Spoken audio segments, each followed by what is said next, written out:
नमस्कार दोस्तों, stock market studies में फिर से एक बार आपको बहुत-बहुत स्वागत है।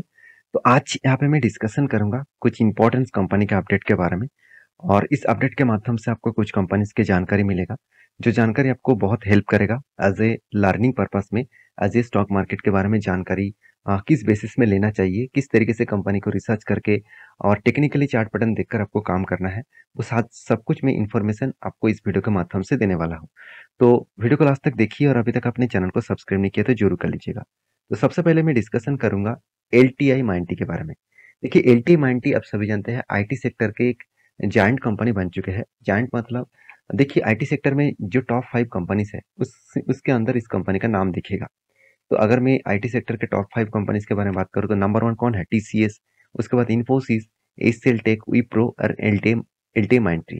देखिए एक टाइम एलटीआई और माइंट्री अलग-अलग था और इसीलिए तब इस कंपनी टॉप 5 में नहीं था। तब टेक महिंद्रा टॉप 5 में था और आज एलटीआई माइंट्री टॉप 5 में आ चुके हैं क्योंकि उसका मार्केट कैप दोनों कंपनी मार्च होने के बाद इसका मार्केट कैप बढ़ चुके हैं। तो मार्केट कैप बढ़ने के कारण तो इस कंपनी की जो पोजीशंस है, पोजीशन 5 नंबर में आ चुके हैं। तो कंपनी में कितना पोटेंशियल है, कितना भरोसा कर सकते हैं, वो मैं आपको दिखा दूँ। तो सबसे पहले जो पॉइंट्स मुझे इस कंपनी को बेस्ट लगा, वो जितने सारे कंपनीज़ है, उसका जो बोरिंग्स है, उस कर्जे के बारे में बात करूँ तो कंपनी का हाईएस्ट यहाँ पे कर्जा कम दिखा। हाईएस्ट कर्जा कम दिखा, पॉइंट 02 के आसपास है। मतलब एकदम डेट फ्री कंपनी हम बोल सकते हैं। कंपनी का जो आरओई है, वो बाकी कंपनी से बहुत शानदार है। बाकी कंपनी से मतलब उसके नीचे जितने सारे कंपनीज है, उस कंपनी से देखा है तो इसका आरओसी बेस्ट लेवल में देखने को मिला। तो कंपनीज के जो स्ट्रेंथ है वो कहाँ पे दिख रहा है? आरओसी आरओई में। कंपनी का पी रेशियो भी एकदम रिजनेबल में है। कंपनी का इनकम भी शानदार है। डेप्थ एकदम जीरो है। कंपनी के दो पॉइंट्स मुझे बेस्ट लगा। सीएजीआर के सॉरी आरओसी 3 साल में भी ठीक है, 1 साल में भी ठीक है और ईबिटा मार्जिन भी शानदार है। इंटरेस्ट कवरेज मार्जिन भी ठीक ठाक है। कंपनी का पैग रेशियो में 1% के नीचे होना चाहिए था, फिर भी देखिए 1% के आसपास है, ये भी मान लेता हूँ ठीक है। क्विक रेशियो 1% के ऊपर होना चाहिए था, यहाँ पे 2% के ऊपर है, ये भी पॉजिटिव है। इसका मतलब हर दिशा से कंपनी का पॉजिटिविटी देखने को मिला। यहाँ पे तो वीकनेस कहाँ पे है? वीकनेस देखिए, वीकनेस यहाँ पे है कंपनी का market cap to sales. Company को 1 रुपये कमाने के लिए कंपनी को 4 रुपीज देना पड़ रहा है। तो देखिए मेरे हिसाब से तो इतने बड़े कंपनी में इस तरीके से हलचल तो चलेंगे ही। तो फिर भी 1 रुपये कमाने के लिए 4 रुपया देना ये कोई मतलब इतना सस्ते भाव में नहीं है। थोड़ा सा यहाँ पे महंगा देखने को मिला है। तो कंपनीज के जो क्वार्टरली रिजल्ट आया वो रिजल्ट मुझे कुछ शानदार देखने को मिला। जैसे सेल्स ग्रोथ कंपनी का पिछले सालों के तुलना से कंपनी का अच्छा खासा करीबन 1000 करोड़ के आसपास कंपनी ने सेल्स को इंक्रीज किया और कंपनी की एक्सपेंस को भी कंपनी मेंटेन्स किए और उसके बाद देखिए कंपनी का प्रॉफिट जो 1100 करोड़ के आसपास था इस बार 1150 करोड़ के ऊपर देखने को मिला। हाँ, क्वार्टर क्वार्टर को भी बीट किया और ईयर ऑफ ईयर बेसिस को भी बीट किया। तो इसलिए कंपनी का जो अर्निंग पर शेयर था वो देखिए 63 था, अभी 38 बना। तो आप कहेंगे सर प्रॉफिट इतना शानदार हुआ तो अर्निंग पर शेयर क्यों कम हुआ? देखिए अर्निंग पर शेयर में कितना अर्निंग हुआ वो कैलकुलेट करके देखा जाए तो कंपनी के उस पर अर्निंग पर शेयर कम हुआ है। तो कोई चिंता करने की जरूरत नहीं, इस तरीके से तो हर हमेशा चलते रहते हैं। बड़े कंपनीज में दो एक पॉइंट्स तो छोट नेगेटिविटी आएगा ही। नेगेटिविटी मतलब वीकनेस आएगा, नेगेटिविटी तो नहीं है। तो कंपनीज के जो बैलेंस शीट है वहाँ पे आप एक चीज देखेंगे तो कंपनी का रिजर्व लगातार बढ़ता गया। बीच में कंपनी कर्जे को जीरो कर दिया था, फिर से धीरे धीरे करके कंपनी कर्जा लिया। क्योंकि कर्जा कंपनी इसलिए ले रहा है क्योंकि कंपनी का नया बिजनेस के ऊपर कंपनी 900 करोड़ का पैसा लगा के रखा है। 900 करोड़ का कंपनी का पैसा प्रोसेसिंग में है। जो प्रोसेसिंग खत्म होने के बाद डायरेक्टली पैसा कहाँ पे दिखेगा? फिक्स एसेट में दिखेगा। तो इसका मतलब नेक्स्ट ईयर में कंपनी के यहाँ पे करीबन करीबन 4500 करोड़ के आसपास टोटल फिक्स एसेट देखने को मिलेगा। तो क्योंकि ये पैसा डायरेक्टली फिक्स एसेट में चला जाएगा। तो कंपनीज के जो रेशियोज है उसके बारे में बात करूँ तो कंपनी 79 डेज के 80 डेज के आसपास कंपनी हाथ में पैसा आ रहा था। आज देखा तो कंपनी धीरे धीरे करके खुद का टाइम पीरियड कम किया। 60 डेज के अंदर अंदर कंपनी के हाथ में पैसा आ रहा है। इसका मतलब जो प्रोडक्ट वो सर्विसेज दे रहा है वो सर्विसेज जिसको दे रहा है वो कितने दिनों में पैसा कंपनी को दे रहा है? 60 डेज में। इसका मतलब 2 मंथ के अंदर अंदर। तो कंपनीज के जो इन्वेस्टर है उसके बारे में बात करूँ तो इन्वेस्टर आप देखेंगे तो एफआईएस, डीआईएस, पब्लिक हर व्यक्ति यहाँ पे इन्वेस्टर के हिसाब से यहाँ पे इन्वेस्टमेंट करके रखे हैं। तो एज ए चार्ट पैटर्न्स के हिसाब से मैं बात करूँ तो एल टी के जो चार्ट पैटर्न्स क्रिएट हुआ मैं आपको पहले भी मेंशन किया था। तो कि जल्दबाजी मत करना क्योंकि अभी तक कंपनी का कंफर्मेशन नहीं आया। तो कंपनी एक कब बनाया उसके बाद एक हैंडल्स क्रिएट किया, मेरे हिसाब से और एक हैंडल्स यहाँ पे क्रिएट होगा। तो इस तरीके से अगर कंटिन्यूअसली हैंडल्स क्रिएट होता है तो हायर चांसेस है जब इसको ब्रेकआउट करेगा तो बड़ा सा एक रैली दिखेगा। और रैली कहाँ तक दिखेगा, यहाँ पे जो कप का जो साइज है उस बेसिस में ऊपर साइड में आपको रैली दिखेगा और टारगेट भी बनेगा। तो मैं इस टारगेट को ऑब्वियसली इस लेवल तक सोच रहा हूँ कि 6433 इसका कंपनी का रेजिस्टेंस है। इस रेजिस्टेंस तक कंपनी आ सकते हैं। तो क्यों रेजिस्टेंस के साथ साथ सप्लाई जोन भी है, क्योंकि जहाँ से कंपनी को ऊपर बिग क्रैश देखने को मिला था। तो इस लेवल्स बहुत स्ट्रांग है, तो इस लेवल तक कंपनी अचीव जरूर कर सकते हैं। बाकी अभी तक एंट्री नहीं हुआ, एंट्री के लिए इंतजार करिए। जब एंट्री लेवल्स मिलेगा तो मैं आपके साथ जरूर शेयर करूंगा। तो आप भी आपके वॉच लिस्ट में जरूर रखिएगा इस स्टॉक के बारे में। नेक्स्ट जो कंपनी जिसके बारे में बात करूँ उसका नाम है एफएल इंडिया।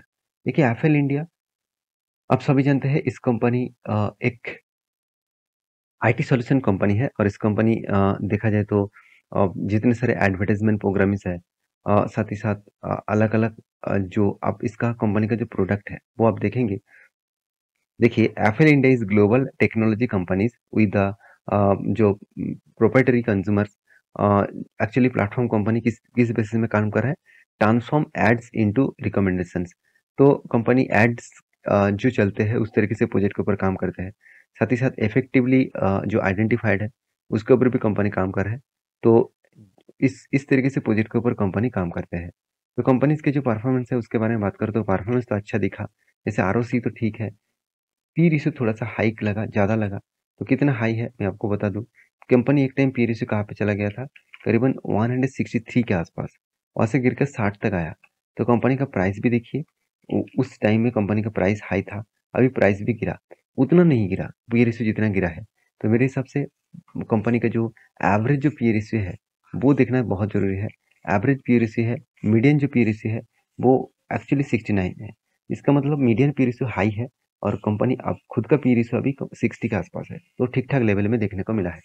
कंपनी का देखिए खुद का जो डेप्थ है उसको रिड्यूस किया, टोटली डेप फ्री आप बोल सकते हैं। उसके साथ साथ कंपनी अच्छा खासा गुड क्वार्टरली रिजल्ट भी करते हैं। कंपनी के सीएजीआर के हिसाब से कंपनी का प्रॉफिट ग्रोथ भी 5 साल में देखने को मिला। कंपनी का आरओसी जो रिटर्न ऑफ इक्विटीज है वो भी 3 साल में अच्छा खासा लेवल्स में देखने को मिला। तो सारे पॉइंट्स यहाँ पे कंपनी का फ्लेवर में है।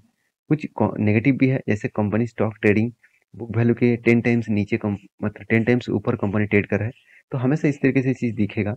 और कंपनी का देखिए company through the company is reporting जो जो रिपीट्स है, जो प्रॉफिट्स है, it's not paying out of dividend.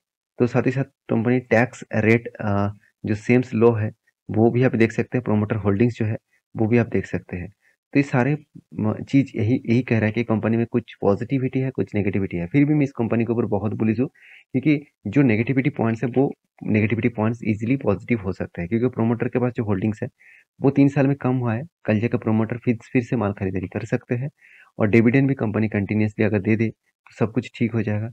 तो कंपनीज के जो बैलेंस शीट है उसके बारे में बात करूँ तो कंपनी देखिए कंटिन्यूसली खुद का रिजर्व को बढ़ाया, एक्सपेंस को बोरिंग्स को कंपनी छोटा सा कम किया और अदर्स लाइबिलिटी में कंपनी में कुछ इस तरीके से देखने को मिला।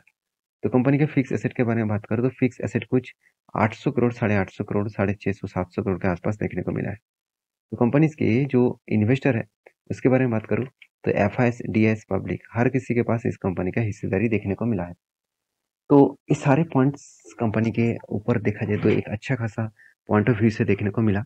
अभी कंपनी के चार्ट पैटर्न के बारे में बात करूँ तो कंपनी में एक अच्छा खासा ब्रेकआउट हुआ है और वो भी देखिए एक डबल शोल्डर बना, उसके बाद एक हेड बना, उसके बाद डबल शोल्डर बना। तो कंटिन्यूसली जब शोल्डर बनते हैं उसके बाद ब्रेकआउट होते हैं तो हायर चांसेस है इसके ऊपर आपको एंटी बनेगा। तो मैं इस कैंडल के ऊपर एंटी लूंगा और मेरा टारगेट रहेगा यहाँ तक, मतलब 1353 तक, क्योंकि यहाँ पे अच्छा खासा एक हेड एंड शोल्डर और वो भी reversal head and shoulder patterns को कंपनी कंफर्म किया। तो मेरे हिसाब से एक अच्छा खासा ट्रेड बनेगा, क्योंकि वॉल्यूम देखिए कितना शानदार ब्रेकआउट दिया वॉल्यूम के साथ। तो आपको एक बेस्ट अपॉर्चुनिटी दे चुके हैं।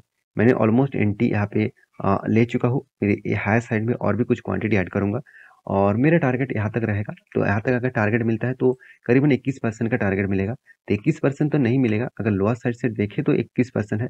अगर यहाँ से मैं देखूँ तो करीबन करीबन आप देखेंगे तो फिर भी आपको 18% का टारगेट मिल सकता है। तो 18% भी कुछ कम नहीं है। तो मेरे हिसाब से जिस तरीके से वॉल्यूम क्रिएट हुआ, एक अच्छा खासा आपको लेवल्स यहाँ पे बनने को देखने को मिल सकता है। बाकी आपकी क्या राय है मुझे ज़रूर कमेंट्स करना। नेक्स्ट जो कंपनी जिसका नाम है हिंदुस्तान फूड्स लिमिटेड।